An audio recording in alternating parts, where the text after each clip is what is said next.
Hello everyone, welcome to English Shorthand classes. Exercise 22. Get ready for the dictation. Start.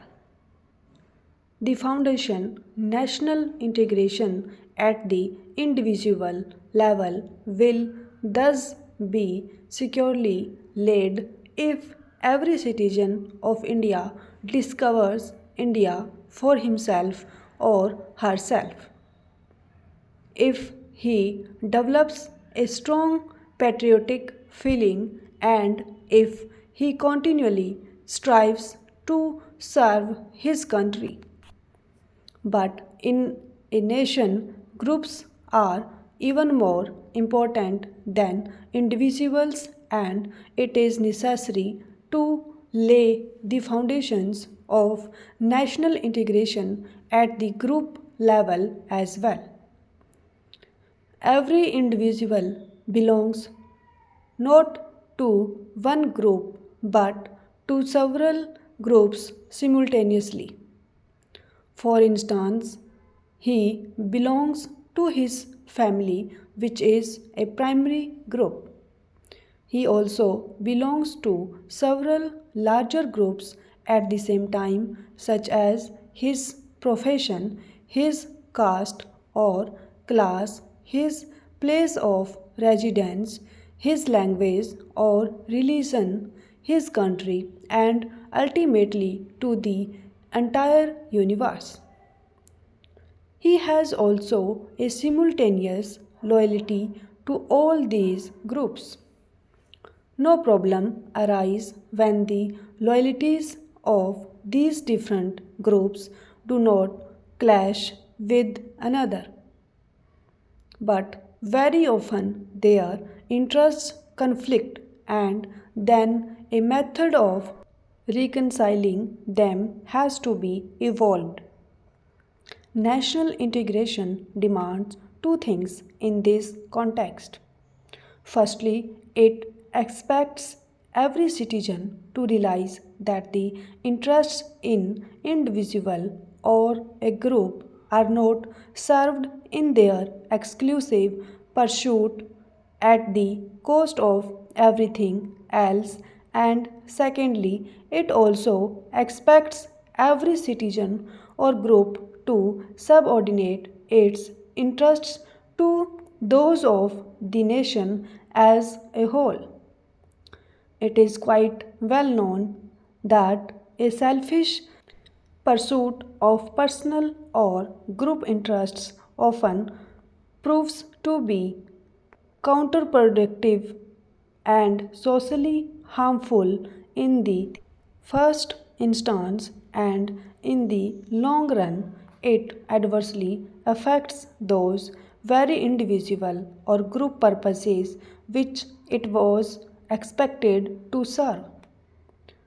On the contrary, if the larger social objectives are pursued, they yield good results not only for the society as a whole but also for all its component individuals or groups.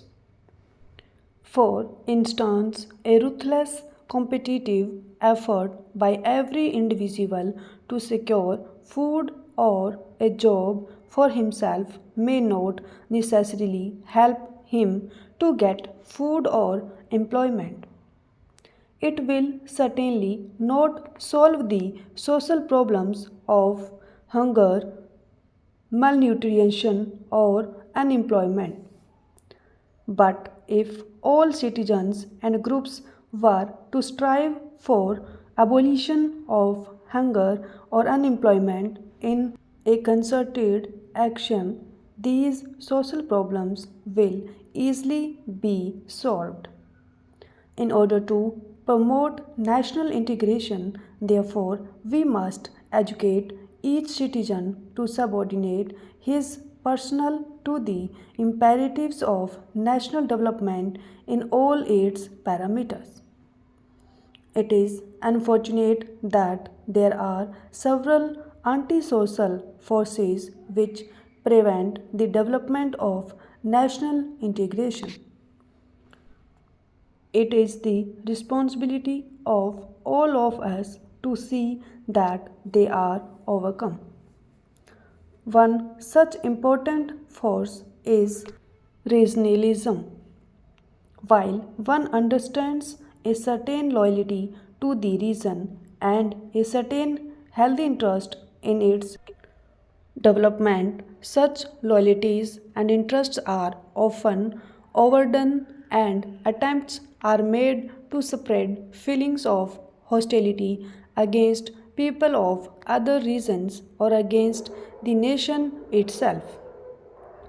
One particularly deplores the rise of several saints in different parts of the country which often carry on virulent and violent campaigns against the people migrating from other regions.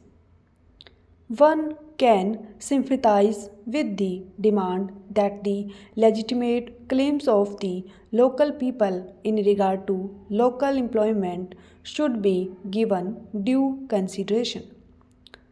But agitations in the name of the sons of the soil can hardly solve the problem of unemployment.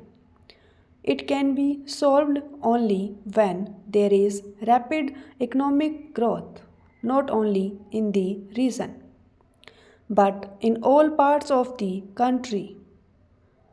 What is even more important, such demands cannot be carried to an extreme position which negates the very right of every Indian citizen to seek employment and to settle down in any part of India, and no one can support the campaigns of hate and violence which are often let loose in the wake of even legitimate demands.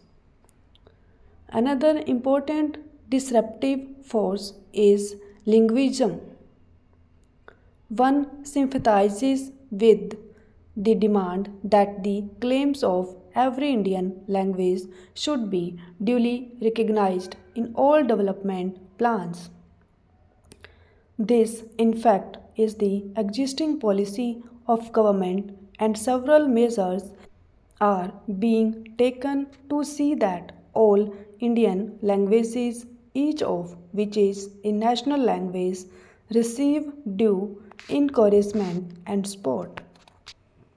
Special steps are also being devised to develop the tribal languages, and the Government of India has set up in Mysore a Central Institute of Indian Languages to supplement the work that is being done in this field by universities and other agencies.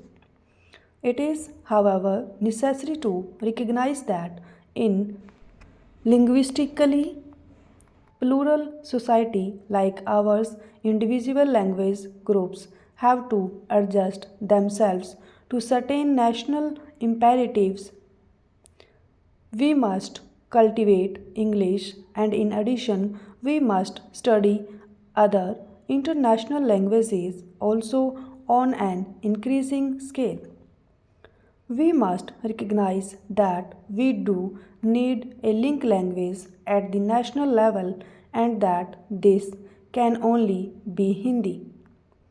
The national leadership has made it clear that the development of Hindi will not be allowed to affect the development of other Indian languages. Stop.